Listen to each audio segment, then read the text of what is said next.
जब हम आपसे बार बार एक ही बात कह रहे हैं कि आप इधर उधर क्यों भटक रहे हैं, जब हम आपको एक जगह पे हर एक अपडेट दे ही दे रहे हैं तो चलिए फिर लीजिए एक बहुत बड़ा अपडेट और वायरल वीडियो के साथ। भैया क्या आपको पता है कि पावर स्टार पवन सिंह खेसारी लाल यादव को नीचा दिखाने के लिए एक से बड़ा एक स्टेज कर रहे हैं और खेसारी लाल यादव के विरोध में आके बहुत बड़ी बात कह रहे हैं। लेकिन अब खेसारी लाल यादव की बारी है और वो बहुत बड़ा झटका देने जाने वाले हैं, क्योंकि वो अभी एक बड़ा खबर आया है कि वो पश्चिम बंगाल में कोई महोत्सव में जा रहे हैं, जहां पे पता है कौन आ रही है।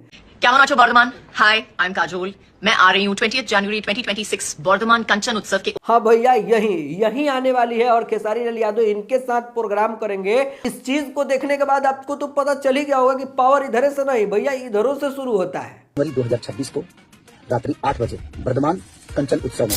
चलिए आगे बढ़ जाते हैं और बात कर लेते हैं समाज और संस्कार के बारे में, जो कि एक वीडियो ने काफी ज्यादा वायरल होके और इस चीज को दिखा दिया कि यही तो एक पीढ़ी है जो कि अपने परंपरा को लेके चल रहा है। भाई आपको तो पता होगा एक वीडियो जो कि काफी ज्यादा मकर संक्रांति का वायरल हो रहा है, जिसमें एक बुजुर्ग आदमी अपने बेटी के यहाँ लाई तिलवा और हाथ में दही का केन लेके 10 किलोमीटर पैदल पहुंच जाते हैं और ये वीडियो काफी वायरल होता है, जिसमें अमरपाली दुबे और भोजपुरी इंडस्ट्री के कई लोगों ने उस पर कमेंट किया, स्टोरी लगाई हुई है और भाई उनसे इंटरव्यू किया गया तो बहुत गरीब थे और उन्होंने क्या कहा आप खुद सुन लो। रुए लगले कटल तो बाबू भाई।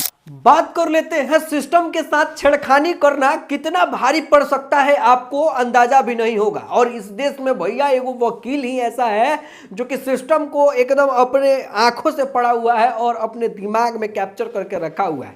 होता क्या है कि एक टोल प्लाजा पर वीडियो वायरल हुआ होता है कि एगो टोल कर्मी एगो वकील के साथ आके बदतमीजी कर देता है। बदतमीजी तो बदतमीजी भाई 2-4 झपड़ दे देता है। वीडियो काफी वायरल होता है और सॉरी बोलने की बात कहता है, जिसके बाद जितने भी ब्लैक कोट वाले थे और जितने भी स्कॉर्पियो ब्लैक थार और ब्लैक गाड़ियों के साथ ब्लैक कोट पहन के सॉरी बोलने के लिए चले आते हैं और इनका सिस्टम अलग होता है और उस सिस्टम में 5.3 करोड़ रुपए का जमानत जब्त करवा दिए, उस टोल को रद्द करवा दिया। तो बॉस आगे बढ़ जाते हैं और बात कर लेते हैं सरस्वती पूजा को लेके काफी ज्यादा बड़ा अपडेट आ चुका है, जो कि बहुत सारे लोग जो लोग रख रहे हैं वो लोग सुन भी लो और दूसरों को दिखा भी देना।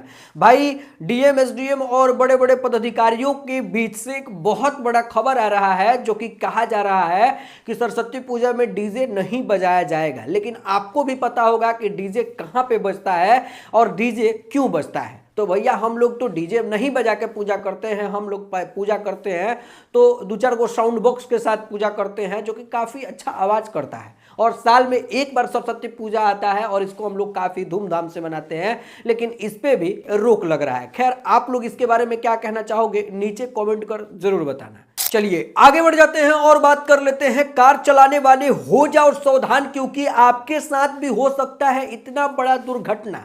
होता क्या है कि बलिया से चल के श्रद्धालु बाबा परमेश्वरनाथ ब्रह्मपुर धाम, जो कि बक्सर जिला के अंतर्गत आता है, यहाँ पे वो लोग बाबा के दर्शन करने के लिए पहुंचते हैं। जैसे ही गाड़ी को खड़ा करके मंदिर में कदम रखे होंगे तब तक इधर पता चला कि एगो कार में आग लग गया हुआ है। लेकिन श्रद्धालुओं को क्या पता था, वो लोग पूजा पाठ करके अपनी गाड़ियों के पास पहुंचते हैं तब तक गाड़ी जल के पूरे तरीके से राख हो चुकी थी। लेकिन स्थानीय लोगों ने समय पर प्रशासन को बुलाया और समय पर प्रशासन को बुला के आग पर काबू पाया, लेकिन कोई किसी को क्षति नहीं पहुंचा हुआ है, सब लोग सुरक्षित है। पर आग गाड़ी में लग चुकी थी और आग की वजह से पूरा गाड़ी जब्त हो चुका है। खैर आप लोग अपनी गाड़ी का थोड़ा बहुत ख्याल रखिए और बार बार उसको चेक करवाते रहिए, चेक करते रहिए कि कोई दिक्कत नहीं ना हो रहा है, नहीं तो इस तरीके का काम आपके साथ भी हो सकता है। तो इस चीज़ को ज़्यादा से ज़्यादा शेयर करिए और जितने भी कार चलाने वाले लोग हैं उन तक ये वीडियो को पहुंचा दें। बिहार के लोगों तक इस वीडियो को पहुंचा दो, क्योंकि बिहार सरकार करने जा रही है बहुत बड़ा धमाका और वो धमाका मुंबई में होने वाला है। क्योंकि आपको पता है बिहार सरकार ने 20.14 करोड़ के आसपास लागत खर्च से 30 मंजिला घर बना रही है मुंबई में, जिस घर का नाम है बिहार भवन।